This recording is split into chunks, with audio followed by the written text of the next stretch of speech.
সুপ্রিয় শিক্ষার্থীবৃন্দ, শিক্ষাপতি চ্যানেলে তোমাদেরকে স্বাগত জানাই। আজ তোমাদের সামনে উপস্থাপন করব 2024-এ যারা মাধ্যমিক পরীক্ষা দিচ্ছ তাদের বাংলা বিষয়ের একটি গুরুত্বপূর্ণ পাঠ, প্রবন্ধ রচনা। তোমরা সবাই জানো যে 400 শব্দে একটি প্রবন্ধ রচনা করতে হয়, 4টি দেওয়া হয়।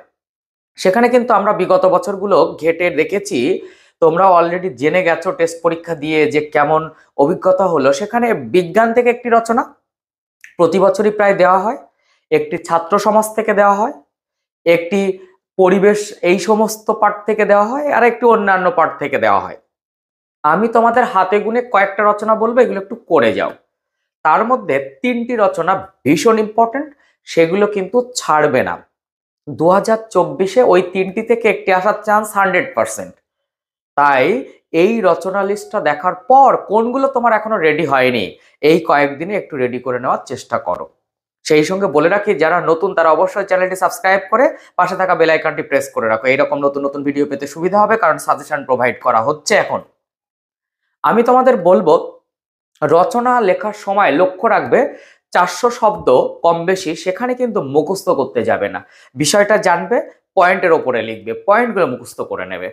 কারণ তুমি যদি হুবহু মুখস্থ করতে যাও তাহলে কিন্তু তোমার এতগুলো রচনা ধরে রাখা সম্ভবপর হবে না।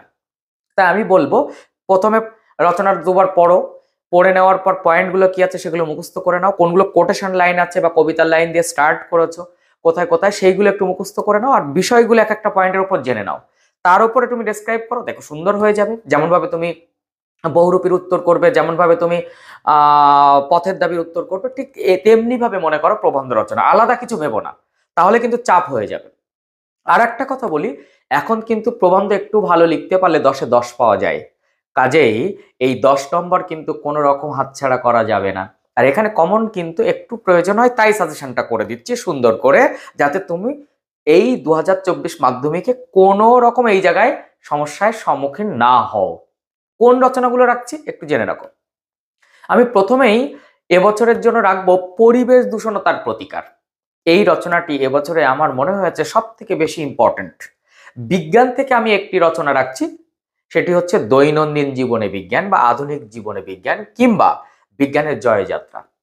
এই রচনাটা যখন করবে তখন বিজ্ঞান মানে বিজ্ঞানের আশীর্বাদ না অভিশাপ, অর্থাৎ বিজ্ঞানের ভালো মন্দ সেটাও কিন্তু ইনক্লুড করবে, মানে একসঙ্গে লেখা যায় এইভাবে করবে। আমার স্টুডেন্টদের আমি পদ্ধতি অলরেডি দেখিয়ে দিয়েছি। কারো যদি সমস্যা মনে হয় যে না বুঝতে পারছো না, তাহলে অবশ্যই দুটো রচনা কিভাবে করবে তার জন্য আমাকে হোয়াটসঅ্যাপ করো, আমি তোমাকে অবশ্যই তার একটা ভয়েস SMS দিয়ে দেবো, যেখানে তুমি বুঝতে পারবে। এবার বলি, বিজ্ঞান তো গেল, পরিবেশ গেল, আরেকটি রচনা আমি রাখছি বাংলার উৎসব।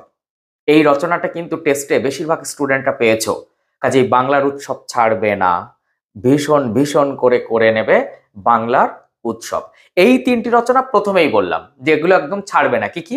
দৈনন্দিন জীবনে বিজ্ঞান, পরিবেশ দূষণতার প্রতিকার, বাংলার উৎসব, একদম ছাড়বে না।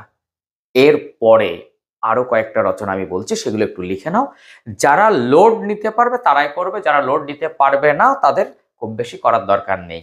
কারণ সবাই কিন্তু বাংলাতে 100% নাম্বারের দিকে যাচ্ছ না, কেউ 80, কেউ 90, কেউ 95 এইরকম টার্গেট করছো। তাদের জন্য আমি বলবো যারা যেমন লোড নিতে পারবে, কারণ শুধু রচনাতে সময় দিতে তো হচ্ছে না, তোমার টেক্সট বুক সময় দিতে হবে, কোনি সহায়ক গ্রন্থ সময় দিতে হবে, ব্যাকরণ প্র্যাকটিস করতে হবে, নাটক সিরাজদৌলা সেখান থেকে প্রশ্নগুলো নিতে হবে। কাজেই যারা লোড নিতে পারবে তাদের জন্য আরো কিছু প্রবন্ধ। সেখানে ছাত্র জীবনে খেলাধুলা ভীষণ ভীষণ ভাবে করার চেষ্টা করো, ওই 3টের পর 4র্থ নাম্বার হিসাবে।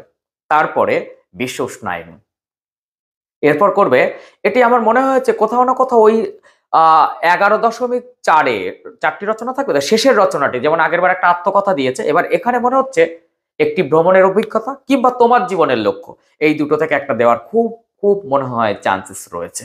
তোমার প্রিয় কবি, এখানে কিন্তু মাইকেল মধুসূদন দত্তের জন্মের 200 বর্ষ চলছে, তাই উচ্চ মাধ্যমিকে ভীষণ ইম্পর্টেন্ট, কিন্তু মাধ্যমিকে কতটা ইম্পর্টেন্ট আমি দেব সেটা বলছি না। তবে তুমি প্রিয় কবি হিসাবে যদি পারো তাহলে মাইকেল মধুসূদন দত্তটা একবার পড়ে যেতে পারো।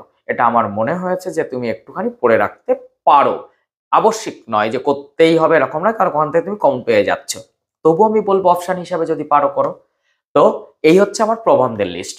ভালো করে এই প্রবন্ধগুলো তৈরি করো, কম বেশি 400 শব্দে তোমাকে লিখতে হবে, 11 দাগে একটা শেষ দাগে প্রশ্নপত্রে, এবং তোমরা প্রবন্ধটা শেষেই অ্যাটেন্ড করো।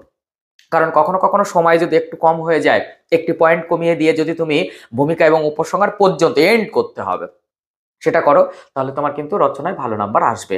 আর প্রথমে রচনায় বেশি সময় নষ্ট করলে পরে অন্য প্রশ্ন কিন্তু অ্যাফেক্টেড হতে পারে। কাজে রচনাটা একটু শেষেই লেখো এবং শেষে হাতটা খুব ভালো চলে, সেখানে তোমার স্বাভাবিকভাবে তুমি তোমার মতন করে লিখতে পারবে। তো ভালো পরীক্ষা হবে এই আশা রাখছি। আমার তরফ থেকে তো হার্দিক অভিনন্দন আগের থেকেই দিচ্ছি আগাম, যে তুমি সফল হবে প্রথম জীবনের বড় পরীক্ষায়। তো আগামী ভিডিওতে দেখা হচ্ছে, তত সময় ভালো করে পড়াশোনা করো। আর নেক্সট ভূগোল, ইতিহাসের আর অন্যান্য সাজেশন বাংলার আমি পরপর প্রোভাইড করছি, চ্যানেলটা ফলো করো। ওকে, টাটা।